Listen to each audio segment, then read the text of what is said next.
അപ്പൊ ഞാൻ ഇന്ന് ഇച്ചിരി ഒരു ഡിഫറെന്റ് ആയിട്ടുള്ള വീഡിയോ ആണ് പോകുന്നത്. അപ്പൊ ഇന്നത്തെ വീഡിയോ ഇടാൻ പോകുന്നതെന്ന് പറയുമ്പോ ഞാൻ എന്റെ ചേട്ടൻ പണ്ട് ചെയ്ത കുറച്ച് ടിക്ടോക്ക് വീഡിയോസ് ആണ് ഇന്നിടാൻ പോകുന്നത്. അപ്പൊ നിങ്ങൾ നേരെ വീഡിയോ കാണുക.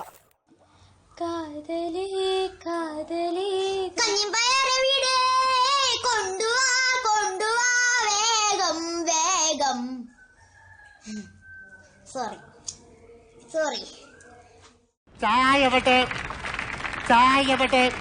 അമ്മാവ ചായ അമ്മാവ ചായ നീ വെച്ചോടുത്ത് നോക്ക, അല്ലാതെ എന്നോട് ചോദിച്ചു കഴിഞ്ഞാൽ ഞാൻ അവിടെ നിന്ന് എടുത്തു തരാനാ. എന്തോ ചായ എവിടെയെന്ന് ചോദിച്ചു കഴിഞ്ഞാൽ ഞാൻ എന്നാ പറയാൻ? നീ പോ ബാബു. മാറു മാമാ. ബാബു, അത് 1000 ചാക്കിന്റെ കോൺക്രീറ്റ് ഉണ്ട്. മാമാ, നിങ്ങൾ എന്റെ കൂടെയുണ്ടെങ്കിൽ 1000 ചാക്കിന്റെ കോൺക്രീറ്റ് ഒന്നും എനിക്കൊന്നുമല്ല മാമാ. അപ്പൊ ഫ്രണ്ട്സ്, വീഡിയോ എല്ലാവർക്കും ഇഷ്ടപ്പെടുന്നതായിരിക്കും. വീഡിയോ ഇഷ്ടപ്പെടാൻ ലൈക്ക് ചെയ്യുക, സബ്സ്ക്രൈബ് ചെയ്യുക, ഷെയർ ചെയ്യുക, ബെല്ലൈക്കൺ സബ്സ്ക്രൈബ് ചെയ്തിട്ട് ബെല്ലൈക്കൺ അമർത്തി ആൾ നീക്കുക. അപ്പോൾ bye bye, take care and signing out.